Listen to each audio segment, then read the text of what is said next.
नीलावंती एक श्रापित ग्रंथ की पूरी कहानी।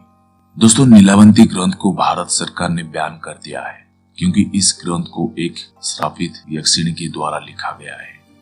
ऐसा माना जाता है कि जिसने भी लालचवश इस किताब को पढ़ने की कोशिश की उसकी मृत्यु हो गई या फिर वो पागल हो गया। जब बहुत सारे मामले आने लगे तो भारत सरकार ने ग्रंथ को पढ़ने पर पूरी तरह से बैन लगा दिया। दोस्तों, ये बहुत समय पहले की बात है। उत्तर प्रदेश की एक छोटे से गांव में एक आदमी था। उसकी एक पत्नी और एक छोटी सी बच्ची थी। जब वो बच्ची 5 बरस की हुई तो उसकी माँ की मृत्यु हो गई।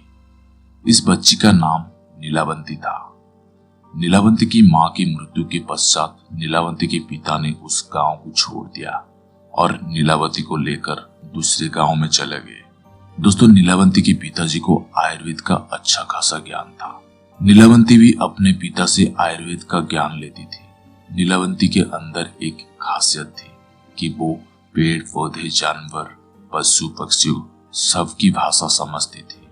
बस यही नहीं, नीलावंती के सपने में शैतान भी आते थे और नीलावंती को जमीन के नीचे गड्ढे हुए धन दौलत के बारे में जानकारी देते थे। लेकिन नीलावंती के अंदर उसके पिताजी के अच्छे संस्कार थे, इसलिए वो सब कुछ जानते हुए भी धन दौलत जमीन के नीचे से खोदकर नहीं निकालती थी। नीलावंती को पेड़ पौधे और शैतान जो भी मंत्र बताते थे वो पीपल के पत्ते से बनी किताब पर लिख लेती थी। जब नीलावंती 20 से 22 साल की हो गई तब जो भूत प्रेत नीलावंती के सपने में आते थे वो हकीकत में सामने आने लगे। कुछ समय बाद नीलावंती का पता चलता है कि वो एक श्रापित यक्षिणी है जो कि एक श्राप की वजह से इस दुनिया से बाहर नहीं निकल पा रही थी। उसे अपनी दुनिया में जाना था। ये सब बात वो अपने पिताजी को बताती है। तब उसके पिताजी उससे कहते हैं कि बेटी, यदि तू इस दुनिया की नहीं है और किसी श्राप के कारण तू इस दुनिया में फंसी हुई है तो मैं तुझे नहीं रोकूंगा। तू अपनी इच्छा से यहाँ से जा सकती है। फिर नीलावंती उस गांव को छोड़कर जाने लगी। फिर जाते हुए एक रास्ते में उसे एक व्यापारी मिलता है और नीलावंती उस व्यापारी से दूसरे गांव में जाने के लिए गई क्योंकि नीलावंती को एक अच्छी आत्मा ने बताया था कि यहाँ से 30 मील की दूरी पर तुम्हें एक गांव मिलेगा और उस गांव में तुम्हें एक बरगद का पेड़ मिलेगा। वहीं से तुम्हें अपनी दुनिया में जाने का रास्ता मिलेगा। इसके अलावा तुम्हें अपने रक्त के साथ साथ पशु पक्षियों के भी बलि देना होगा। इसको ध्यान में रखते हुए वो नीलावंती उस व्यापारी से उस गांव में चलने के लिए कहती है। वो व्यापारी नीलावंती को देखकर मन मुग्ध हो जाती है और कहता है कि मैं तुम्हें उस गांव में छोड़ दूंगा, लेकिन बदले में तुम्हें मुझसे शादी करनी पड़ेगी। नीलावंती ने व्यापारी के सामने मुस्कुराते हुए कहा कि ठीक है, मुझे मंजूर है, लेकिन मेरी एक शर्त है कि रात के समय तुम्हारे साथ नहीं रहूंगा। मैं कहाँ जाती हूँ, क्या करती हूँ, इसके बारे में तुम मुझसे कुछ भी नहीं पूछोगे। फिर व्यापारी ने कहा कि ठीक है, मुझे मंजूर है। उसके बाद वो व्यापारी नीलावंती को अपने बैलगाड़ी में बिठाकर उस गांव में ले गया। फिर शर्त के अनुसार नीलावंती ने उस व्यापारी से ब्याह कर लिया। रात के समय नीलावंती प्रतिदिन बरगद के पेड़ के नीचे तंत्र मंत्र करने के लिए चली जाती थी।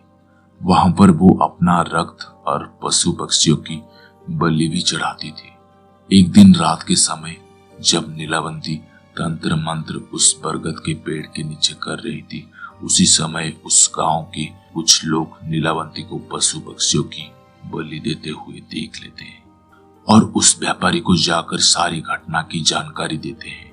जब अगली रात को नीलावंती अपने समय के अनुसार रात में तंत्र साधना के लिए निकलती है तो उसके पीछे पीछे वो व्यापारी भी चला जाता है और नीलावंती को तंत्र साधना करते हुए देख लेता है।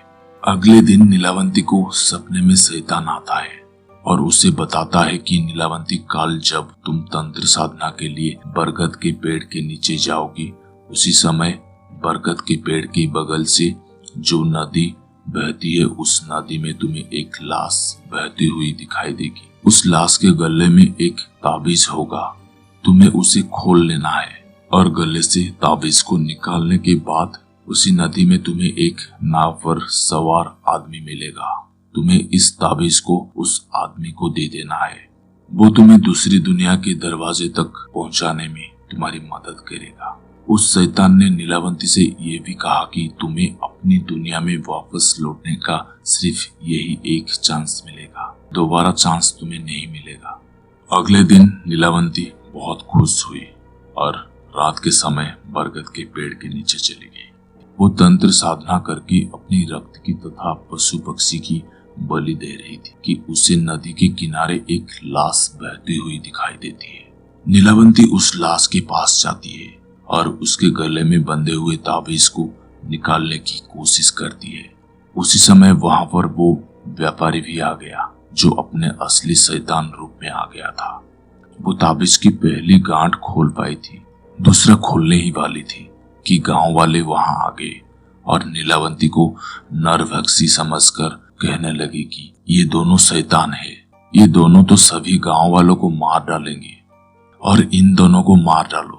सभी गांव वालों ने अपने अपने हथियार लेकर दोनों को दौड़ा लिया। नीलावंती तो बच गई, लेकिन गांव वालों ने उस राक्षस को मार गिराया। राक्षस होने की वजह से वो दोबारा जीवित होकर उड़ा और नीलावंती के पास आकर बोला कि तुम मुझे ये किताब दे दो जिसमें तुमने मंत्रों को लिखा है और मुझे कुछ नहीं चाहिए। तब नीलावंती ने सोचा कि यदि ये किताब इस शैतान को मिल गया तो ये दुनिया के लिए अनर्थ साबित हो सकता है। नीलावंती ने उस किताब को श्रापित करते हुए कहा कि जिसने लालच में आकर इस किताब को पूरा पढ़ लिया उसकी तुरंत मृत्यु हो जाएगी और जिसने इस किताब को आधा पढ़कर बीच में ही छोड़ दिया वो पागल हो जाएगा। ये कहकर नीलावंती उस किताब को लेकर भाग गई। उसके बाद नीलावंती का आज तक पता नहीं चला कि वो कहाँ गई। कुछ समय पश्चात वो किताब एक साधु को मिलती है। उस साधु के मन में किसी भी तरह का कोई लालच नहीं था क्योंकि वो किताब दूसरे भाषा में लिखी गई थी। उस साधु ने सरलतम रूप में अनुवाद कर लिया ताकि पढ़ने में समझ में आ जाए।